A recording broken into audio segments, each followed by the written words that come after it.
parole, è veramente una parola grossa parlare ora perché Cellini e Moschini hanno detto quasi tutto quello che c'è da dire, quindi mi preoccuperò casomai di entrare di più in alcuni aspetti del libro che stiamo discutendo.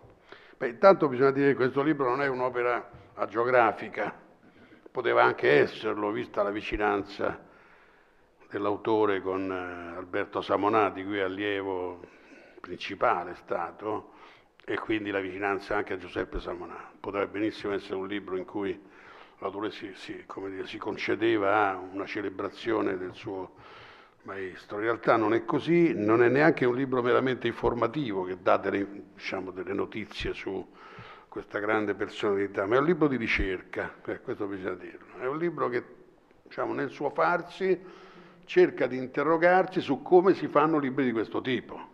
Questo mi è piaciuto perché la struttura di questo libro è proprio una struttura dinamica che esprime un modo abbastanza nuovo, direi, di dedicare un'attenzione a una figura centrale del panorama non solo italiano ma internazionale dell'architettura del Novecento. Una figura centrale perché, questo bisogna dirlo in termini molto semplici, molto chiari, perché Samonà è uno degli esempi più clamorosi del modo italiano di essere architetti moderni.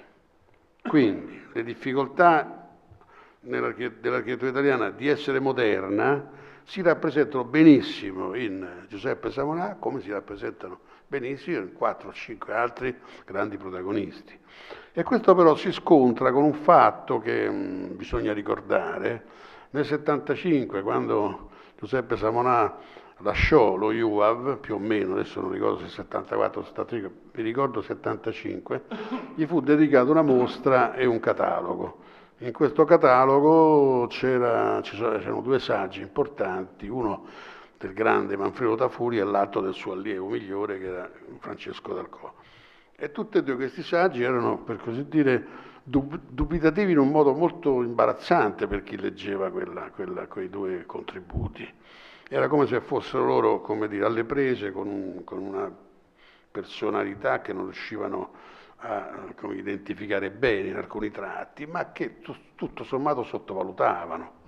C'è una specie di sollievo di dire, beh, finalmente questa avventura di Samonà è finita, adesso noi siamo lo IUAV e vedremo di fare altre cose, perché? Perché proprio in quegli anni, proprio gli anni 70, i primi anni 70, si aprivano allo IUAV scenari, internazionali che poi, confluiranno nei rapporti intensissimi fra Manfredo, gli Stati Uniti, Dalcò, gli Stati Uniti che ancora continuano, eccetera. Quindi probabilmente ai 2 estensori di questi contributi sembrava limitata la figura di Giuseppe Samonà, nonostante lui avesse, costruito la scuola di Venezia. E addirittura il fatto che Giuseppe Samonà avesse, dato vita alla scuola di architettura più importante d'Italia, una delle più importanti del mondo, bisogna riconoscerlo, era visto come un limite. Cioè, Samonà chi è? Quello che ha costruito la scuola di Venezia, ha chiamato Gardella, ha chiamato Albini, eccetera, ma non è che lo considerassero un architetto con cui fare i conti sul piano proprio dell'architettura e della teoria. Tutto veniva messo fra parentesi perché bastava dire che aveva questo grande merito, che forse doveva ritenersi soddisfatto. Quindi c'era questa specie di desiderio, ecco, di allontanarsi, di distanziarsi dall'eredità samonaniana. E non è indifferente il fatto che proprio in quegli anni cominciano a maturare gli elementi che porteranno poi la cultura italiana, non so per quale ragioni incomprensibili, ad abbandonare progressivamente gli studi urbani, cioè di cui appunto Alberto Samonà è stato un protagonista, vedremo poi come, perché era stato protagonista, in che modo e con quali limiti.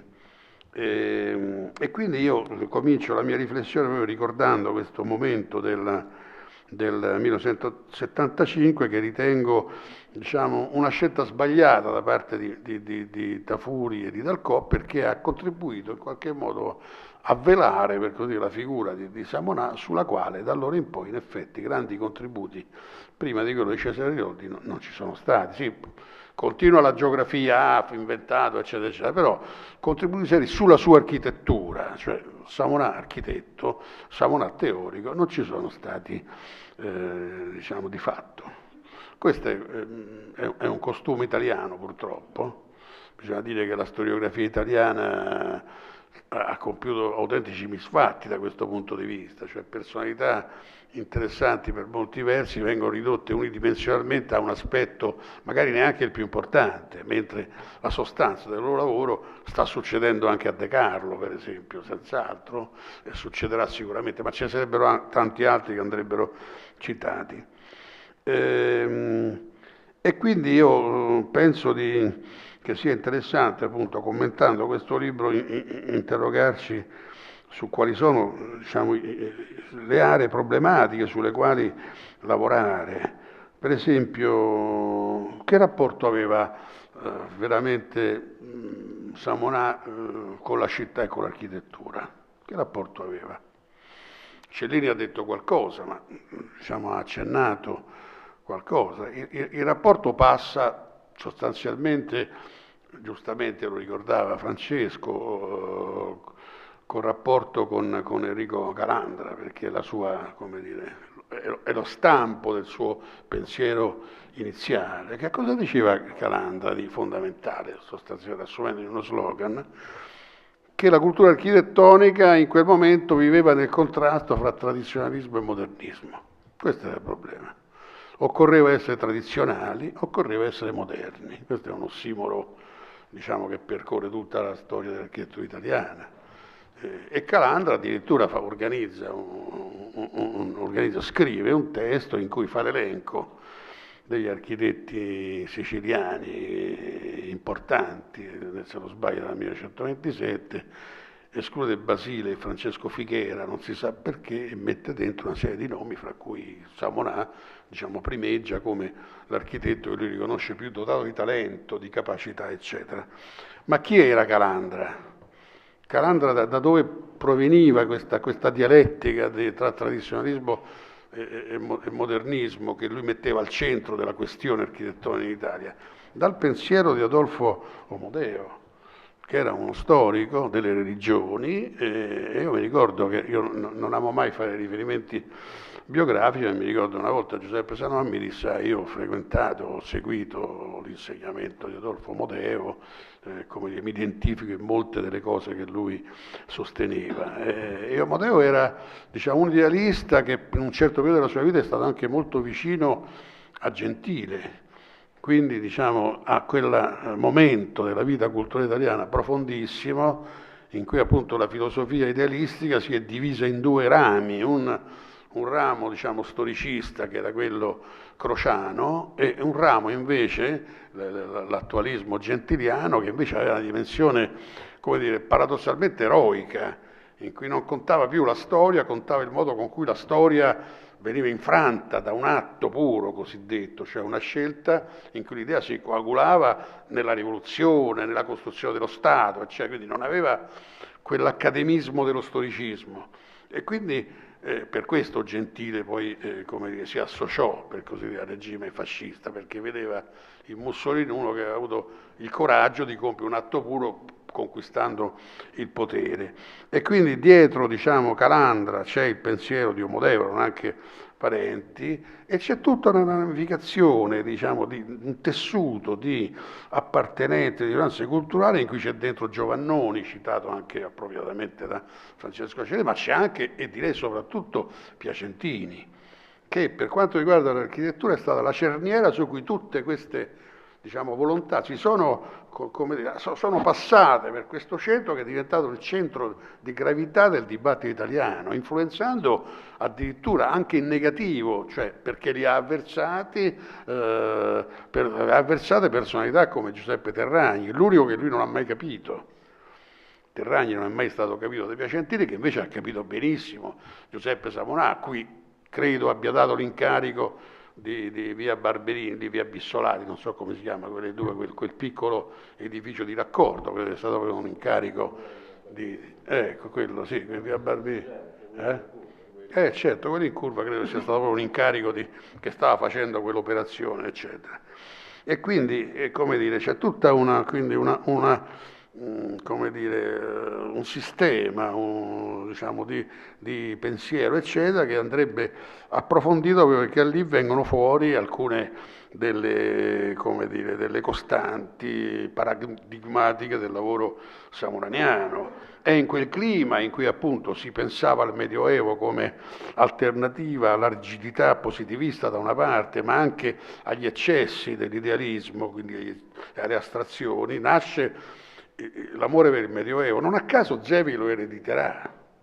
Zevi amava il Medioevo perché si era formato all'interno di quella cultura e qui nell'amore per il Medioevo collochiamo la grande esperienza, diciamo, cruciale esperienza del rilievo del Duomo di Cefalù, che rappresenta proprio una summa, no, della sua concezione dell'edificio. Quindi per Samurai gli edifici, io credo, che faceva lui non erano altri che tentativi di ricostruire una vicenda complessa come quello del Duomo di Cefalù, che per lui diventa appunto il modello dell'architettura in quanto tale. Non a caso, per esempio, dietro lo scrivere di Samonà c'è questa tecnica per me affascinante, ma mi rendo conto difficilmente metabolizzabile poi dalla cultura, dello scrivere per accumulo, per ellissi, per ridondanze, per ritorni sullo stesso argomento da un punto di vista leggermente spostato, no? Per cui viene fuori un testo talmente ricco, talmente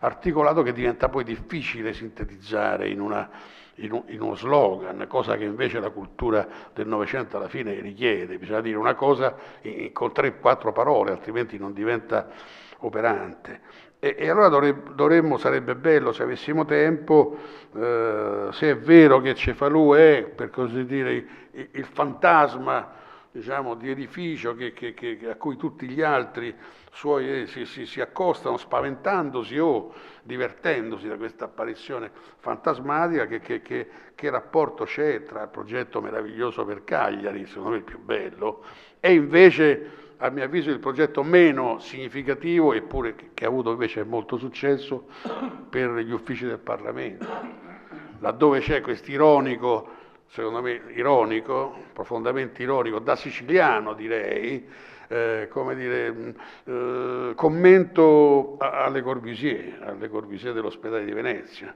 come dire, io posso fare questa variazione, diciamo, quasi musicale di quel progetto perché io sto a Venezia, so che cosa è Venezia, ho capito il tuo progetto, però ti rivelo che cosa c'è dietro. Dietro c'erano delle fantasie, addirittura la pittura del terzo stile pompeiano, eccetera, con le esili colonne che i pittori romani amavano mettere, diciamo, sotto, diciamo, trabeazione, eccetera, questo senso quasi fiabesco di questa architettura che in qualche modo si staccava dal suolo di Roma sacro e cercava di guadagnare questo cielo barocco che noi conosciamo così bene.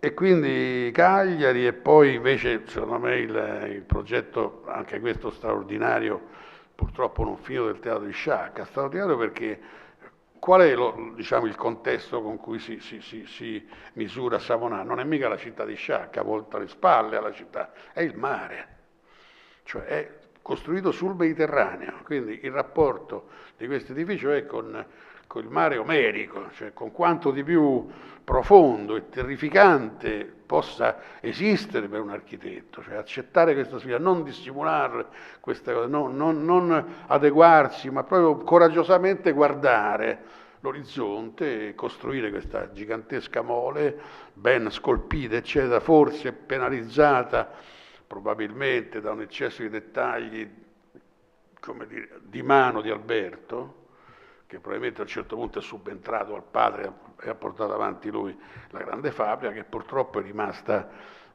incompiuta, anzi è uno dei tanti delitti del nostro paese, quello di lasciare grandi architetture che stanno lì con tutto quello che sono costate all'architetto e alla comunità, che rimangono lì come testimonianze inoperanti, diciamo, che rimangono incompiute. Anche la vicenda del piano di Palermo è una vicenda, come dire, che dovrebbe farci pensare sulla sua capacità poi diciamo, di intervenire nella realtà. Samonà era una personalità anche molto ambigua, come uomo di potere doveva fare sempre doppie politiche. Per un verso non accettò la separazione fra architettura e urbanistica che maturò proprio nella scuola di Venezia. E dall'altra la accettò, quindi venne fuori il corso di pianificazione. E il piano programma di Palermo è poi una grande riflessione sul destino dell'urbanistica, non sul destino di Palermo. Lui sapeva benissimo, perché essendo siciliano lo sapeva veramente straordinariamente bene, che non sarebbe uscito fuori nulla da quel piano, come nulla è venuto fuori dal piano di Benevolo, come nulla è venuto fuori dal piano di Cervellati. Però voleva dare a se stesso uno spazio di riflessione alto, e proprio su questo divorzio fra architettura e urbanistica, su cui ha scritto poi un libro, un trattato arduo, di lettura molto arduo, proprio per questo, diciamo, abbandono all'accumulo discorsivo, appunto ragiona su questa, arrivando a che cosa? Al fatto che certe cose si possono solo narrare, non possono essere realizzate. Cioè c'è uno spazio al quale né l'architettura né l'urbanistica possono accedere, rimane soltanto qualcosa che si può descrivere a parole da lontano, come dire, conquistando questo racconto una forza straordinaria, però, come dire, non operante. E qui viene fuori un'altra tematica importante. Qual è stato in realtà il rapporto tra Samonà e Muratori a proposito del futuro gruppo architettura che verrà dopo? Samonà ha preso molti degli elementi della sua teoria da Muratori, non c'è dubbio. A me una volta disse, ho ascoltato con attenzione Muratori, però l'ho corretto più volte, quindi vuol dire che c'era un dialogo tra di loro estremamente intenso. Non ci sarebbe stato il gruppo architettura e non ci sarebbe stata la tendenza senza l'insegnamento di Muratori, ma secondo me non ci sarebbe stato neanche Samonà senza l'insegnamento. E si vede quando? Si vede nell'edificio di Padova, dove il rapporto complesso con la città è, come dire, tradotto da un edificio che ha una faccia che guarda la città storica e quindi è una specie di potentissima archeggiatura medievale, questi archi ribassati, profondi, con un'oscurità del portico che diventa inaccessibile, talmente profondo, scuro, un po' tenebroso, apposta è così, con questa muraglia solida, merlata addirittura, in modo quasi mimetico. Dall'altra parte dell'edificio c'è un saggio le-corbusieriano che apre verso la città che va, diciamo, incontro al territorio, quindi c'è un edificio che ha due linguaggi ed è straordinariamente interessante perché ci sono dentro tutte le problematiche che circolavano in quegli anni, interpretati magistralmente, c'è dentro la lezione di Venturi, c'è dentro l'architettura parlante, c'è dentro tutto quell'edificio straordinario. Per cui, per esempio, senz'altro occorrerebbe non rivalutare, perché non c'è bisogno di rivalutarlo, ma di studiare l'architettura di Samonà per quella che voleva essere e che è stata. Ci sono edifici riusciti, ci sono edifici meno riusciti, e c'è però che cosa? Una grande potenza, non c'è dubbio. L'architettura di Samonà è potente. È potente perché? Perché è un'architettura classica, monumentale, classica, forte, quindi è al contrario dell'architettura moderna. Io mi ricordo una volta a Gibilmano ho visto la villa che lui aveva costruito, ho detto ma dove ha preso questi muri? Sembravano muri raitiani. E poi una volta sono andato al Museo Nazionale di Palermo, Museo Archeologico, e ho detto ecco l'ha presi da qua. Le dimensioni, quello dei grandi rocchi o di colonne o pezzi di muri dei templi siciliani, cioè quella era la scala, cioè una classicità vista come qualcosa sulla quale era inutile fare elucubrazioni fra antico e moderno, erano lì e lì bastava soltanto prenderli e tradurli in un'architettura nuova, quindi un'architettura che non è, diciamo, storicista ma è storica, cioè si carica quindi del vissuto, del territorio, del paesaggio, come abbiamo visto a Cagliari. E quindi secondo me il lavoro che ha iniziato, volevo concludere così, il lavoro che ha iniziato Cesare Roddi con questo bel libro, tra l'altro i saggi presentati, un paio sono inediti, di Giuseppe Samonà sono veramente di straordinari ancora oggi, attualità leggendoli, sembra che l'abbia scritti ieri, quindi consiglio a chi è interessato di leggerli perché sono veramente emozionanti. Si tratta di continuare il lavoro che ha fatto Cesare Dotti dedicando molto più spazio all'architettura di Giuseppe Samonà, al di là delle mitologie appunto del grande costruttore di scuole, del teorico, ma vedendo come questi aspetti si sono poi fatti corpo architettonico, cioè cose che hanno cambiato e cambieranno ancora l'idea che noi abbiamo dell'architettura. Grazie. Inviterei al tavolo Cesare Iroldi. Sì, funziona.